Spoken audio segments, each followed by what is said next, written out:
next one's around scalability and elasticity. As computers do, everybody seems to want to put more and more information on them, and eventually they run out of space.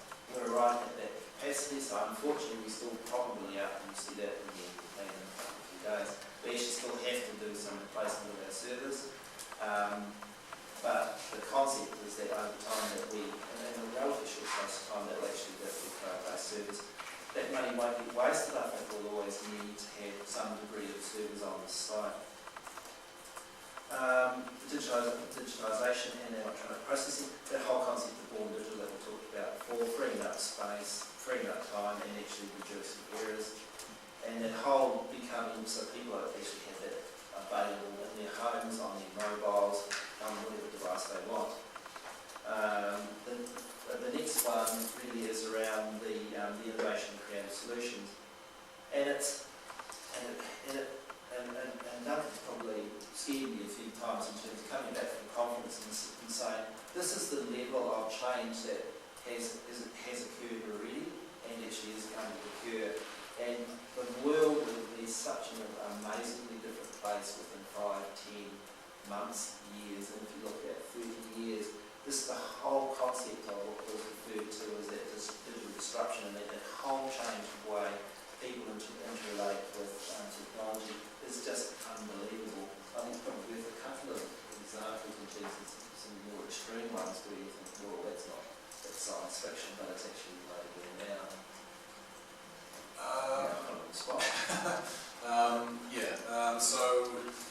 So I returned from a conference recently where Thomas Frey, who's the very highly ranked futurist, was showing examples of things that we thought again were, this is science fiction stuff, and he's talking about the future, talking about 3D printing of buildings through reinforced concrete with fibre threads ribbon through it and things like that, and we thought, oh yeah, okay, that's probably a concept.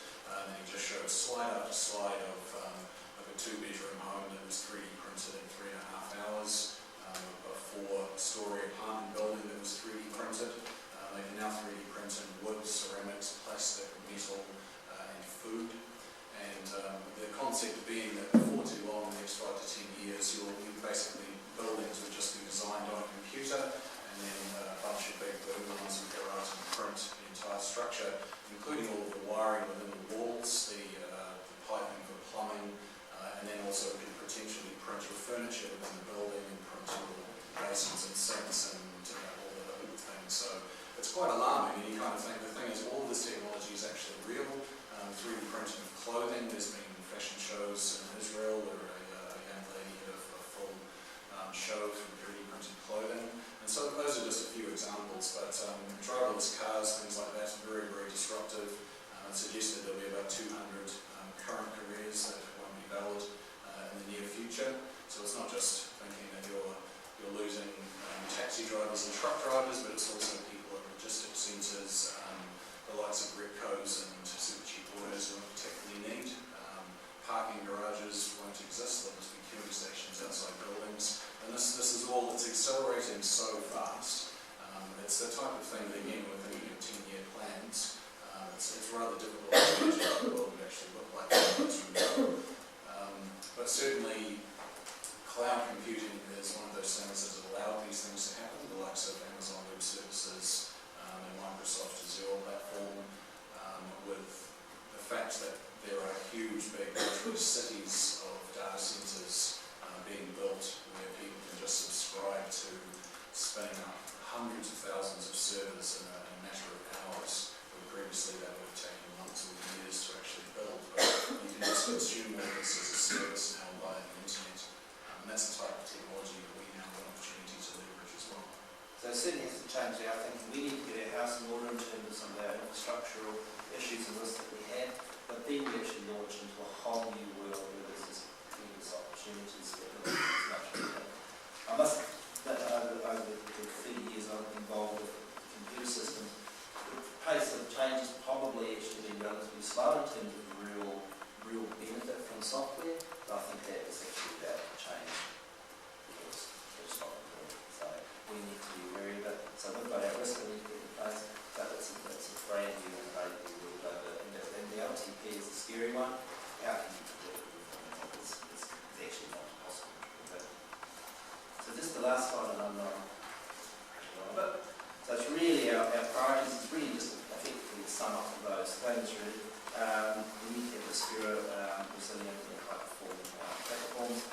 need to get all those baselines in place around security warranties and support agreements. We will be able to undertake continue to undertake some of the high-profile projects that we are doing at the moment, but some of the new stuff, the online services, probably need to wait. The other one is that there might be also projects that we actually can put in place that actually don't adversely affect current technology. So if we've got cloud computing options, then like the TAS, or even, for example, the dumb example is our booking system for the Comcast, it's not here. So yeah, more interesting comments, but that's a very abridged version of the report. It's not signing to get agendas out of there, but it is saying we do have concerns with our information technology. We have got plans in place, and we'll talk a little bit about that tomorrow on Tuesday. Thank you, Councillor. Yeah, just a couple of things. What we're talking about is it cost effective, as a subscription versus actually buying a service. And the other thing is, I've heard, I don't know if it's true or not, but there have been instances where information has been stored on the cloud, has been hacked, and then they sell it back to you. So security is the other thing. Even though we talk about the cloud, Scott, I know it's not a service somewhere, but anything, well, just about anything can be hacked these days. And of course, if you've got all your information sitting on those sorts of platforms. Yeah. So an easy answer for that is that so all sorts of different organisations, as we mentioned, is called ransomware. So it is essentially that they use a bit of software to encrypt your information, and then they will extort you and say, well, if you pay us a certain amount of money, we'll send you a decryption key that will allow you to access your systems. This has happened to New Zealand councils, it's happened to lots of New Zealand organisations. It's usually kept out of the media for sensible sort of reasons. But as an example, because the American government was often being hacked, NASA was also hacked. They looked at Amazon Web Services as a cloud provider and found that they were several times more secure than what they could afford to do internally. And the NSA, who are kind of the spooks of the world really, and probably want more security than anybody else, they are actually recommending to all the other central intelligence agencies in America to migrate to Amazon Web Services because it is so secure. So they're wanting the FBI and CIA and all of those organizations to move their infrastructure into the cloud because it's more secure than having a server on your site. So it depends on the cloud provider, but particularly I would think the likes of big data centers would usually have far more security layers than we can afford to have. And cost effectiveness of it. I'd like to come back to that, Councillor. I've got some comments that I think we should be providing some clear direction to start on this issue. So, Councillor Dowling and Councillor Walker. Okay, I share Council these security concerns, and I know the system depends heavily on encryption, etc., but there have been major hacks. My other comment is just that we've been hearing for as long as I can remember about the shortcomings in our systems and our infrastructure. I just was hoping that, or suggesting that is it possible that by budget time that we can actually have something definite, like a stock take of our systems and some needs assessments and something concrete that we can get something happening. It's just been talked about for years.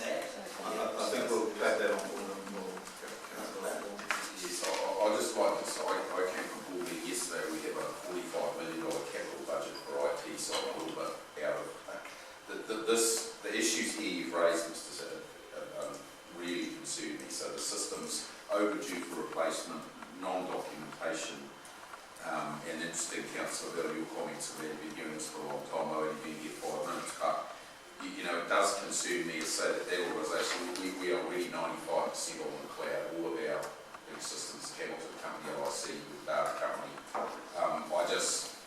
This is a huge risk to the council not getting this stuff done.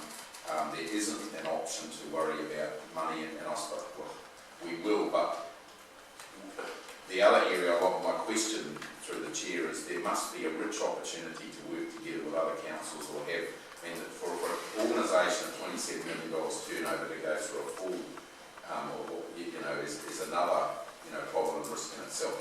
How are we going to resolve this? Because it seriously worries me what I've read here in terms of what's lacking.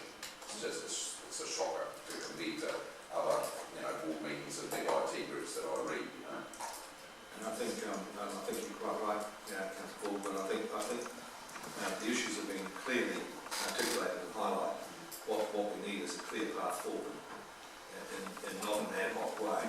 And I would like to think that we ask our staff to make sure that there is a clear roadmap, transition plan, including business case, budgets, and project plan of what the priorities are and what their costs are that will be presented to us before the budget.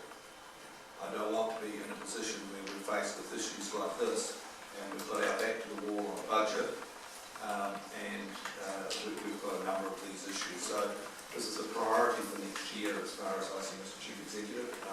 Your staff have highlighted a number of key risks. I would like to see those prioritised. I'd like to see a plan come back to the council that looks at what are the key risks that we face, how we're going to address those over a period of time, what the implications are and what those costs are, so that at a governance level we clearly understand the allocation of that risk and the cost of managing the risks. So I think you've raised the bar, you've raised the issues for us to consider, but I think I don't know what I don't know, and I think we share that all around the table. Information technology is moving faster than we can keep up with. Mobile phones are, transforming the world, but we've got to manage our IT. Even if we don't know what we don't know, we've got to try and manage our future. So it's really important we have a transition plan going forward, key priorities, budgets, and project plan for implementation. And I think the job for us as governors, directors around the table is to hold you accountable for the implementation of that project.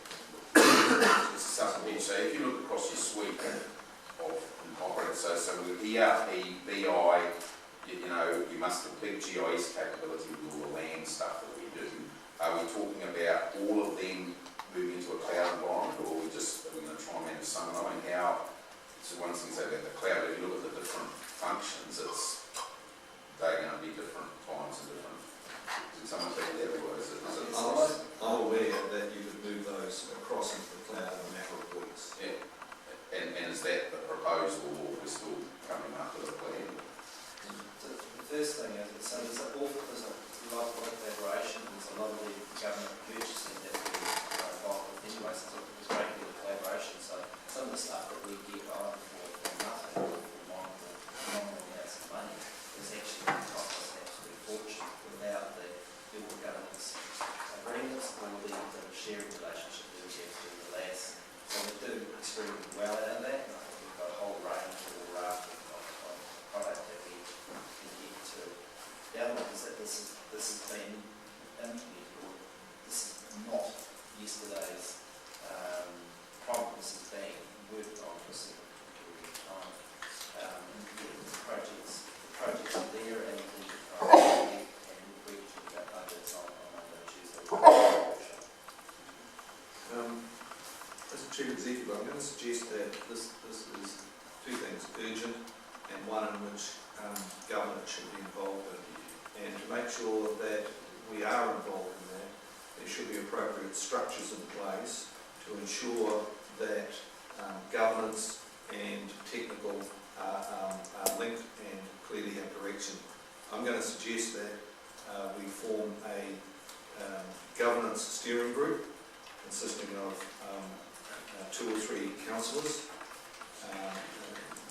then yourself as the owner of the process, and obviously a technical advisor.